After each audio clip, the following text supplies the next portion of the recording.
Guys, tignan nyo to. 99 pesos na ang gasolina ngayon. Nung pinanganak tayo, 10 piso lang yan Bettina, noon 10 piso ang gasolina. Mga sanggol pa lang tayo noon. Hindi pa tayo nakakabayad ng bills noon. At yan mismo ang dahilan kung bakit nandito tayo ngayon. May batas na nagpapaliwanag kung bakit ganito na ang presyo at kailangan nating pag-usapan ito bilang mga kabataang Pilipino na apektado nito araw-araw. So mga Lodi, welcome sa ating vlog ngayon. Ngayon, pag-aaralan natin ang isang batas na 3 dekada na nakakaapekto sa buhay ng bawat Pilipino. Ang batas na ito ay tinatawag na Republic Act 8479 o ang Oil Deregulation Law of 1998. At ang ating thesis ngayon, pagkatapos ng 28 taon, hindi na ito nakakatulong sa mga ordinaryong Pilipino at kailangan na natin itong baguhin. Para maintindihan natin kung bakit ipinasa ang Oil Deregulation Law, kailangan muna nating malaman kung ano ang nangyari bago ito. Bago pa ang 1971, libre ang merkado ng langis sa Pilipinas. Maraming kumpanya, walang gobyerno na nagtatakda ng presyo.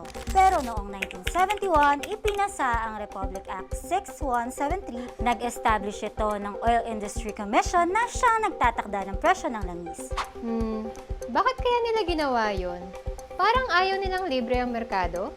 May dahilan iyon, ngunit ang nakakatuwang bagay, ginawa ito bago pa man ang oil crisis ng 1973. Hindi ito dahil sa krisis. Ito ay isang deliberadong desisyon ng gobyerno. Tapos, nung dumating ng oil crisis ng 1973, Mas lalo pang naging komplikado. Kaya noong 1984, itinatag ng gobyerno ang Oil Price Stabilization Fund o OPSF. Ito ay isang pondo ng gobyerno na sumasalo sa pagbabago ng presyo ng langis sa pandaigdigang merkado.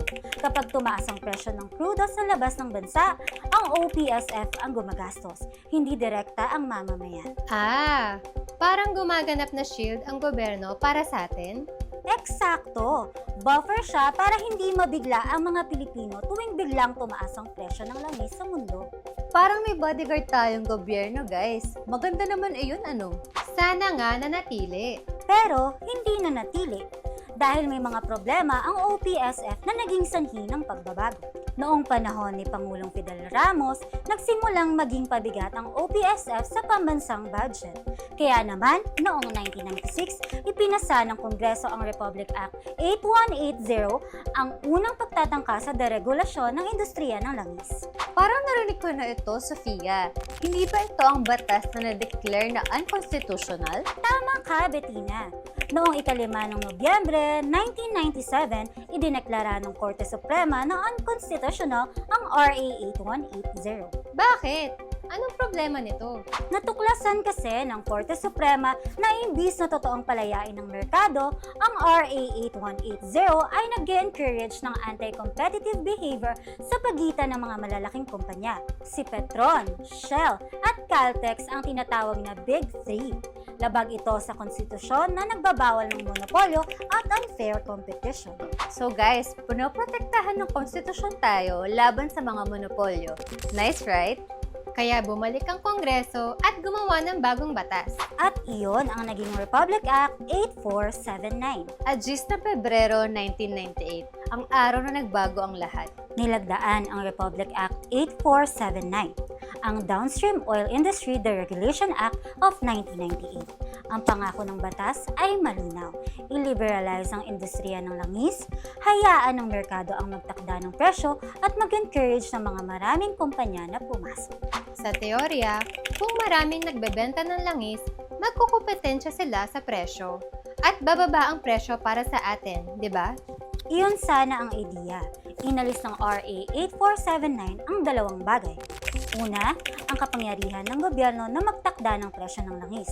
Pangalawa, ang OPSF, ang buffer fund. Sa halip, ipinakilala ang automatic pricing mechanism, kung saan susundan ng presyo ng langis dito ang presyo ng krudo sa pandaigdigang merkado. Ibig sabihin, kung tumaas ang presyo ng langis sa Middle East, Tataas din agad dito. Walang buffer, walang protection. At iyon ang nangyari. So basically guys, inalis ng gobyerno ang kanyang sarili bilang proteksyon natin. At ngayon, 28 years na ang lumipas. At ang resulta ay nakalagay sa mga numero. Okay, tingnan natin ang mga numero guys. Noong Marso 1998, ang presyo ng diesel ay 8 pesos and 10 centavos bawat litro. Ngayon, mahigit 147 pesos at 60 centavos. Iyan ay 1,722.22% na pagtataas sa loob ng 28 taon. 1,722%? At ang gasolina, 11 pesos, 0.62 cents noong 1998. Mahigit 99 pesos, 0.20 cents ngayon. 753.70% ang pagtaas.